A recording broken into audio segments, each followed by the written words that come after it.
ISKCON সনাতন ধর্মের প্রচার করেন নাকি খ্রিস্টান ধর্মের প্রচার করেন? দেখুন তার প্রমাণ দেখুন। এই হচ্ছে ইসকনের গীতা।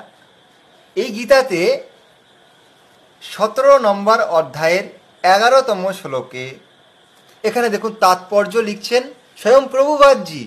লিখছেন, মন্দির ও গির্জাগুলিতে যেভাবে সমস্ত আচার অনুষ্ঠান করা হয়, মন্দিরের সঙ্গে এখানে গির্জার নাম এসেছে। আচ্ছা, কর্তব্য বোধে মানুষের মন্দিরে বা গির্জায় যাওয়া উচিত। মানুষকে উপদেশ দিচ্ছেন শ্রী শ্রী প্রভুপাদ, বলছেন মানুষের মন্দিরে এবং গির্জাতে যাওয়া উচিত। আচ্ছা, গীতার মধ্যে গির্জার নাম আসবে কেন? শ্রীমদ্ ভগবত গীতাতে গির্জা কোথা থেকে এলো? খ্রিস্টানদের গির্জা? এই প্রশ্নটা কে করবে? যদি আপনি করেন তো আপনাকে অনেক গালাগালি শুনতে হবে, আপনি নাস্তিক হয়ে যাবেন, আপনাকে প্রশ্ন করা যাবে।